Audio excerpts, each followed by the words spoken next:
Hi everyone, this is Dr. Jon Finn. Welcome to another Tougher Minds podcast. I'm out walking again, doing that to help me to recharge for my afternoon session of work, helping me to de-stress. I'm focusing on my breathing a little bit as I'm doing this, just 30 seconds in, 30 seconds out. But I'm also reflecting.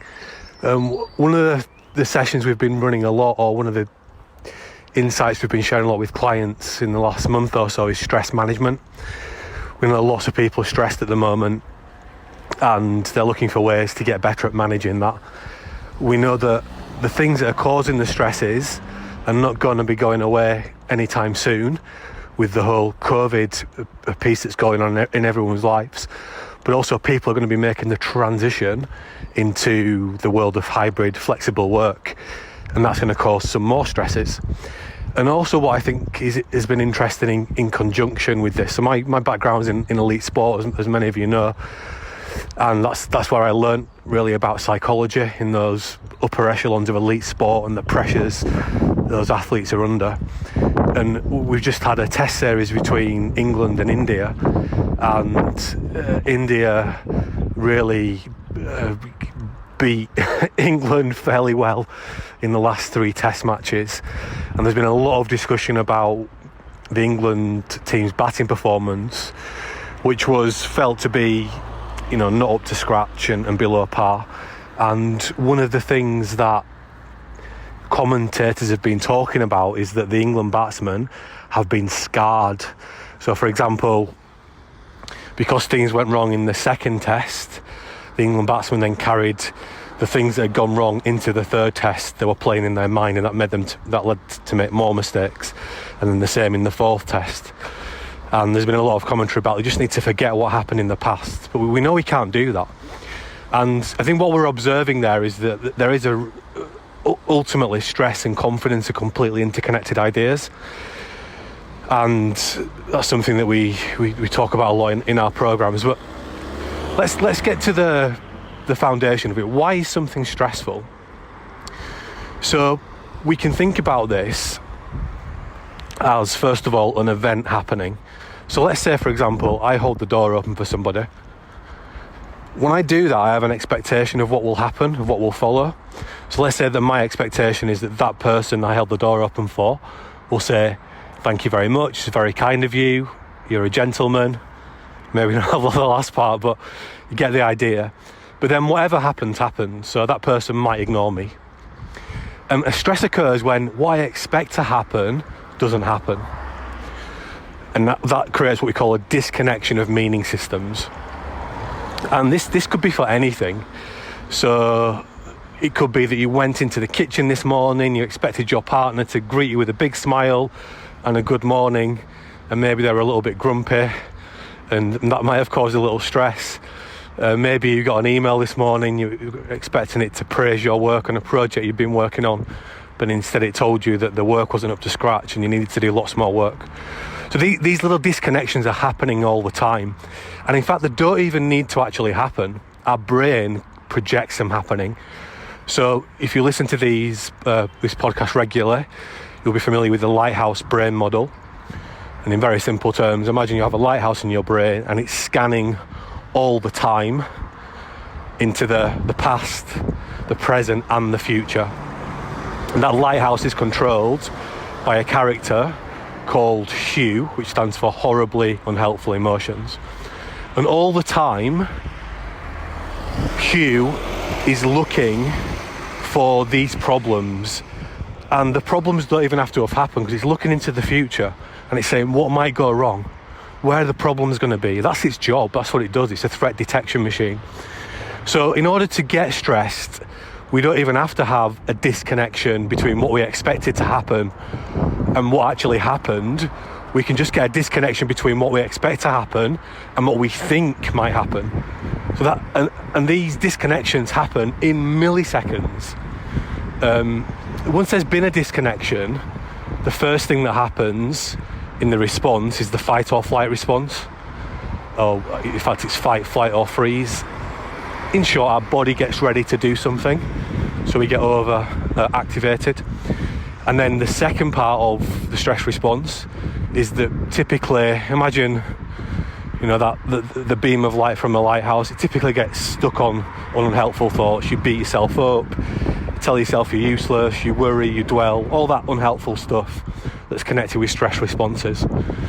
So milliseconds after there's been one of these disconnections between what we expected to happen and what actually happens, or what we might think is going to happen, our body reacts in this way.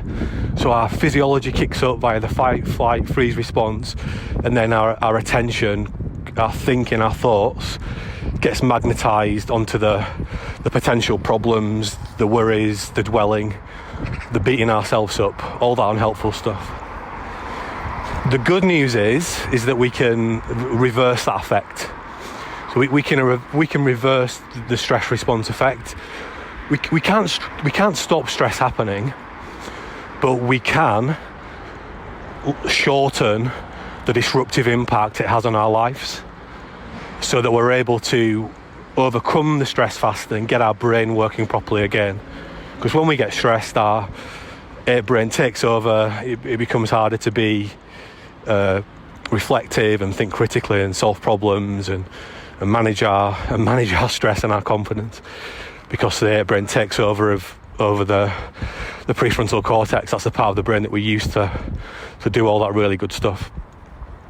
So we have to accept that we can't necessarily avoid becoming stressed, but what we can do is get better at managing the stress response.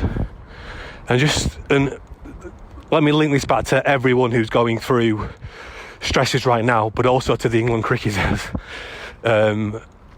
Is that people were just saying, well, I just need to forget. Well, you can't just forget. The brain doesn't work like that.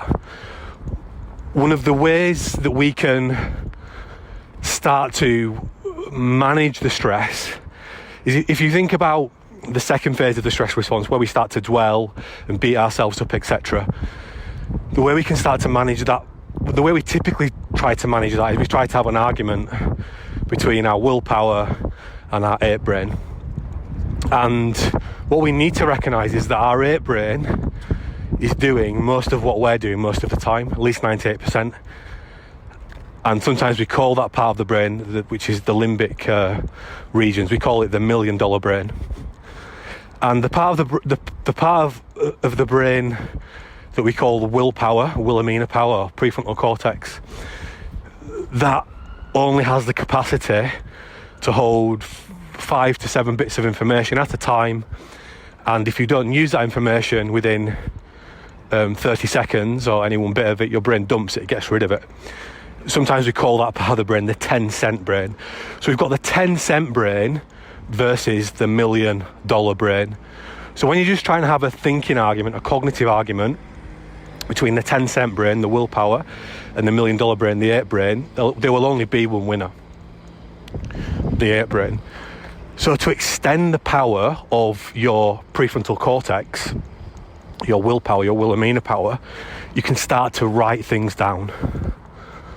Because when you write things down, they don't disappear.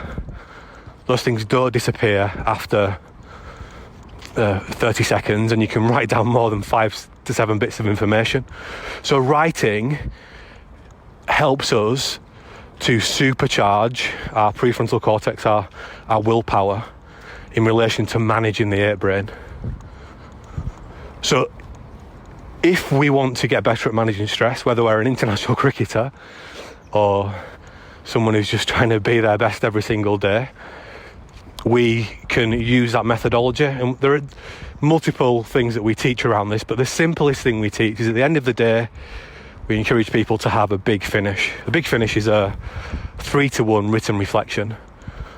So in the Me Power Resilience Planner, this is at the end of every day, which that's free. If you want to get the Me Power Resilience Planner, just go to our website. But the basic thing that you do is you write down 3 positive or helpful things about the day so far, or when you're reflecting back on the day, because I typically encourage people to do this in the evening. 3 positive or helpful things, and then 1 thing that you can do even better in the next 24 hours. So my example might be, if I was writing mine last night, might be, I went for a run first thing in the morning. Wasn't an overtly positive thing at the time. I didn't really want to go for a run, but it's something that I do every morning, and I've got in the habit of it, and I know it's really beneficial for my day for lots of different reasons. And then the second thing I might write down is, I got to work with some lovely people yesterday. I've worked with several of our clients, and I'm really thankful that I'm able to work with them. So that's great. And the third thing I might write down is, I was really fortunate that I got to spend some time with my family yesterday evening, and trying to pay attention to this normal stuff that we just take for granted, that actually we're really fortunate to have. And then the one thing that I might want to improve is, I might say, well, I need to be in bed 10 minutes earlier tonight than I was last night. So just a tiny little thing to aim towards. And if we start to do this 3-to-1 reflection at the end of every day, just takes 2 minutes, we're starting to build part of our stress response muscle, which is ultimately about getting better at regulating emotions, as is everything to do with resilience. So whatever you're trying to do in your life, whether it's to score more runs in a test cricket game, or whether it's to just be a bit healthier, a bit happier, at your best more often, we need to have powerful ways to deal with stress, because the VUCA world throws more and more stress at us than ever before. And managing stress is quite a complex thing. It's not something you learn quickly, but certainly one of the bits of gold, if you like, is that we can start to write in order to get better at managing the stress and processing the stress out faster than we otherwise would do. So instead of it taking an hour to get over that stress, can we get over it in 55 minutes? Instead of it taking 5 days to get over it, can we get over it in 4 days instead? It's that kind of thing. And every time you engage in the types of techniques and tools that we've created in the Tougher Minds program, they just save you time, because you'll spend 2 minutes reflecting, but it means you'll save an hour of time dwelling and beating yourself up. So that's what we're aiming to do.